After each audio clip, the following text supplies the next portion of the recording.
Le lendemain, le marché prit réellement feu. Les gens coururent vers Aurora pour la remercier. Ils l'appelèrent un miracle vivant. Loretta força un sourire. Dena croisa les bras. Lulu détourna le regard. Et lentement, la jalousie commença à grandir dans leur cœur. Quand Aurora eut 16 ans, les gens réalisèrent enfin quelque chose de terrifiant. Aurora pouvait voir l'avenir. Elle pouvait guérir les malades. Chaque fois que quelqu'un tombait malade, on accourait chez Anna. « Anna, s'il te plaît, amène Aurora », suppliait-il. Aurora les aidait tous. Elle ne demandait jamais d'argent. Elle n'acceptait jamais de cadeaux. Elle souriait simplement et disait « Je n'ai pas besoin de paiement pour mon don ». Mais Anna n'était plus en paix. Chaque guérison alourdissait son cœur. Chaque prophétie augmentait sa peur. Et à mesure que la renommée d'Aurora grandissait, quelque chose de petit et sombre s'insinua silencieusement dans le cœur de ses trois amis. Anna le remarqua. Un jour, elle appela Aurora près d'elle et murmura « Mon enfant, sois prudente avec tes amis. Je vois la jalousie et la haine entrer dans leur cœur. » Aurora sembla choquée. Elle-même, « Maman », dit-elle doucement. Anna lui prit le visage entre ses mains. « Promets-moi quelque chose », dit-elle tendrement. « Ne laisse jamais personne, même elle, s'approcher de tes cheveux. » Aurora hocha la tête. « Mais pourquoi, maman ? » « Je ne sais pas pourquoi, mon enfant, mais quelque chose de terrible arrivera. Oh, je te le promets, maman. » Ainsi, Aurora devint une jeune femme douce et magnifique. Ses cheveux blancs coulaient maintenant dans son dos comme de la soie. Dans 2 ans, elle aurait 18 ans. Anna se souvenait des paroles de la vieille femme dans la forêt. Le jour de son 18e anniversaire, quelque chose arrivera. La peur serra son cœur comme des chaînes. Elle regarda Aurora dormir paisiblement. « Mon enfant, » murmura-t-elle, « que va-t-il t'arriver » Dehors, le vent de la forêt hurlait doucement, et Anna sut que le jour dont Omia avait parlé approchait. Quelque part dans le village, sous un manguier, Loretta, Dena et Lulu étaient assises en silence. Loretta parla enfin. « Tu crois que ces cheveux sont la source de tout » Les yeux de Dena s'assombrirent. « Ça doit être ça. » Lulu murmura. « Si ses cheveux disparaissent, peut-être qu'elle sera normale comme nous. » Et pour la première fois, elles regardèrent toutes les cheveux blancs d'Aurora avec des pensées dangereuses dans le cœur. La nuit précédant le 18e anniversaire d'Aurora, l'air était lourd. La forêt était étrangement silencieuse. Anna était assise près d'Aurora sur son lit, lui brossant doucement ses longs cheveux blancs, comme elle l'avait fait chaque nuit depuis qu'elle était bébé. « Mon enfant, » dit Anna doucement, « puisque tu peux voir l'avenir, peux-tu me dire le tien ?» Les mains d'Aurora se figèrent sur ses genoux. Elle baissa les yeux. « Maman, » murmura-t-elle, « je n'ai pas le droit de voir mon propre avenir. » Le cœur d'Anna se serra. « Interdit par qui ?» demanda-t-elle. Aurora secoua la tête. « Par les esprits. Chaque fois que j'essaie, tout devient sombre. » La peur remonta le long de l'échine d'Anna. Elle prit doucement le visage d'Aurora. « Regarde-moi. Demain, c'est ton 18e anniversaire. S'il te plaît, reste à l'intérieur. Ne va nulle part. Ne suis personne. Reste dans cette maison jusqu'à la fin de la journée. » Aurora hocha lentement la tête. « D'accord, maman. » Anna la serra contre elle, trop fort, comme si son âme savait déjà que c'était leur dernière nuit paisible ensemble. Avant le lever du soleil, Anna se réveilla discrètement. Elle attacha son fagot de bois. Elle regarda Aurora dormir paisiblement, ses cheveux blancs étalés sur l'oreiller comme de la lumière de lune. Elle se pencha et embrassa son front. « Je serai de retour avant midi », murmura-t-elle, puis elle partit. Peu après le départ d'Anna, on frappa à la porte. Aurora ouvrit. Loretta se tenait là. Derrière elle se trouvaient Dena et Lulu. « Joyeux anniversaire, Aurora », dit Loretta avec un doux sourire. « Nous sommes venus te chercher », ajouta Dena. « Allons au ruisseau. » Aurora hésita. « Ma mère m'a dit de ne pas sortir aujourd'hui, » dit-elle doucement. Lulu rit légèrement. « Allez, nous serons de retour avant son retour. Et puis, elle aura besoin d'eau pour cuisiner ton riz d'anniversaire. » Loretta prit la main d'Aurora. « N'aie pas peur. Nous sommes tes sœurs, tu te souviens ?» Aurora regarda leurs visages, les visages qu'elle avait toujours aimés et en qui elle avait toujours eu confiance. Elle hocha la tête. « D'accord. » Elles marchèrent ensemble dans la forêt, riant doucement, parlant de tout et de rien. Le chemin vers le ruisseau était calme. Le vent était froid. Arrivée sur un sentier étroit près du ruisseau, Loretta s'arrêta soudain. « Attendez, dit-elle. » Aurora se retourna. « Qu'y a-t-il » Déna se plaça derrière elle. Lulu se mit à sa gauche. Le cœur d'Aurora se mit à battre très vite. « Pourquoi êtes-vous comme ça » demanda-t-elle nerveusement. Les mains de Loretta tremblaient. « Ça doit être fait, » murmura-t-elle.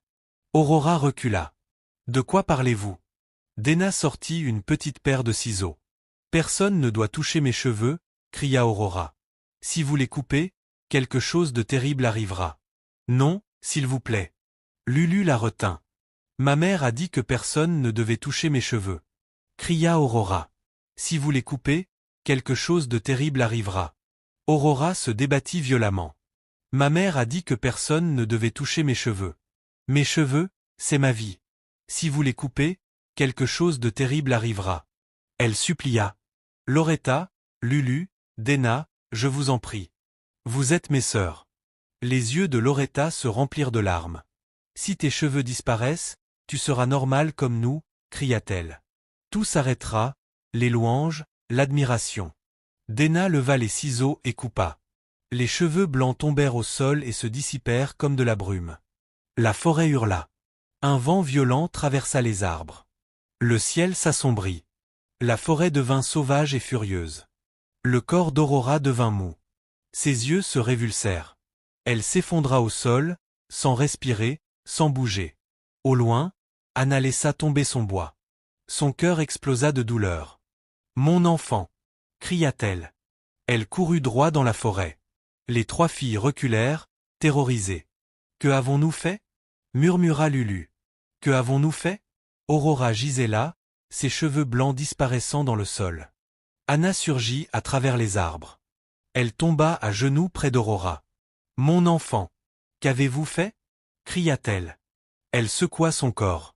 Aucune réponse. Elle leva des yeux injectés de sang vers les filles. « Qu'avez-vous fait » hurla-t-elle. « Nous ne voulions pas que cela arrive, » pleura Déna. « Nous voulions juste qu'elle soit normale comme nous. » Soudain, le vent s'arrêta. La forêt devint silencieuse. Une vieille femme apparut derrière eux, l'esprit de la forêt. Ses yeux brûlaient comme le feu. C'était Omia. Omia se tenait devant eux, entourée d'une lumière irréelle. Son regard lumineux se posa sur le corps sans vie d'Aurora. « C'est arrivé, » dit-elle lentement. « Je t'avais prévenu, mon enfant. » Anna poussa un cri qui déchira la forêt. Elle tomba à genoux et serra Aurora dans ses bras. « Mon enfant, réveille-toi. S'il te plaît, ne me quitte pas. » Elle berça doucement son corps. Rien. Pas de souffle. Pas de battement de cœur. Pas de chaleur. Seulement le silence. Anna leva son visage trempé de larmes vers Omia. Elle rampa jusqu'à elle et saisit le bord de sa robe verte. « S'il te plaît, » supplia-t-elle. « Ramène-la. Prends ma vie à sa place. J'ai assez vécu. » Sa voix se brisa. Elle est jeune. Elle n'a que 18 ans. Elle n'a même pas encore vécu. Omia la regarda avec une profonde tristesse. « Oh, mon enfant, » dit-elle doucement. « Il n'y a qu'une seule solution. Seul un amour véritable et le sacrifice de soi peuvent la ramener. Tu devras mourir pour qu'elle revienne. Une âme pour une autre. » Anna n'hésita pas. Pas même une seconde. « Prends-moi, » dit-elle aussitôt. « Laisse-la vivre. Je suis prête. Prends-moi à sa place. » Omia s'agenouilla près d'Aurora et posa doucement sa main lumineuse sur sa poitrine. « Aurora, » murmura-t-elle. « Réveille-toi maintenant. » Une douce lumière dorée entra dans le corps d'Aurora. Aurora haleta soudainement. Son corps se contracta. L'air envahit ses poumons. Ses yeux s'ouvrirent lentement. « Maman » murmura-t-elle faiblement. Anna cria et la serra dans ses bras. « Mon enfant, tu es en vie. Tu es en vie. » Aurora s'accrocha à elle, le corps tremblant. Puis elle leva les yeux et vit Omia. Son visage changea. Elle se mit à pleurer. « Maman, » murmura-t-elle, « elle veut t'emmener, n'est-ce pas ?» Anna tenta de sourire. Ses lèvres tremblaient. « Oui, mon amour, » dit-elle doucement. « Mais ce n'est pas grave. » Elle posa ses mains tremblantes sur les joues d'Aurora. Les mères sont faites pour protéger leurs enfants. Je veux que tu vives, mon enfant. Je veux que tu sois heureuse. Je veux que tu vieillisses. Vis pour nous deux, mon enfant. Aurora cria. Non, non. Elle s'agrippa aux vêtements de sa mère. Emmène-moi avec toi, maman. Je ne veux pas vivre sans toi, sanglota-t-elle. S'il te plaît, ne pars pas, maman. S'il te plaît. Anna embrassa son front encore et encore. Des larmes tombèrent sur le visage d'Aurora. Je serai toujours avec toi, murmura-t-elle. Même si tu ne peux pas me voir. Derrière elle, les trois filles pleuraient, terrifiées et rongées par la culpabilité. C'est notre faute. Tout est de notre faute. Notre jalousie, notre égoïsme. Aurora tenta de ramper vers Omia. Je veux partir avec ma mère, cria-t-elle. Moi aussi, je veux partir avec ma mère. En voyant les larmes et la tristesse dans leur cœur, Omia leva la main.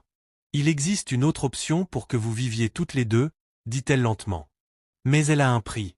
Anna releva aussitôt la tête. N'importe quoi, dit-elle. N'importe quoi. Omia se tourna vers Aurora. Si tu restes dans le monde des humains, dit-elle doucement, tu perdras tous tes dons. Tu ne guériras plus les malades. Tu ne verras plus l'avenir. Tu seras comme tous les autres humains. Anna n'hésita pas une seconde. J'accepte, dit-elle immédiatement d'une voix ferme. Je ne veux pas qu'elle ait tout cela. Je veux seulement ma fille vivante avec moi. Cela suffit. Aurora pleura encore plus fort. Moi non plus, je ne veux pas de tout ça. Je préfère avoir ma mère. Omia posa doucement sa main sur la tête d'Aurora. Une vive lumière enveloppa son corps. Ses cheveux commencèrent à repousser. La moitié devint noire. L'autre moitié resta blanche, la marque de deux mondes, l'esprit et l'humain. C'est fait, dit Omia. Elle est maintenant entièrement humaine, mais elle portera toujours une part de la forêt en elle. Omia se tourna alors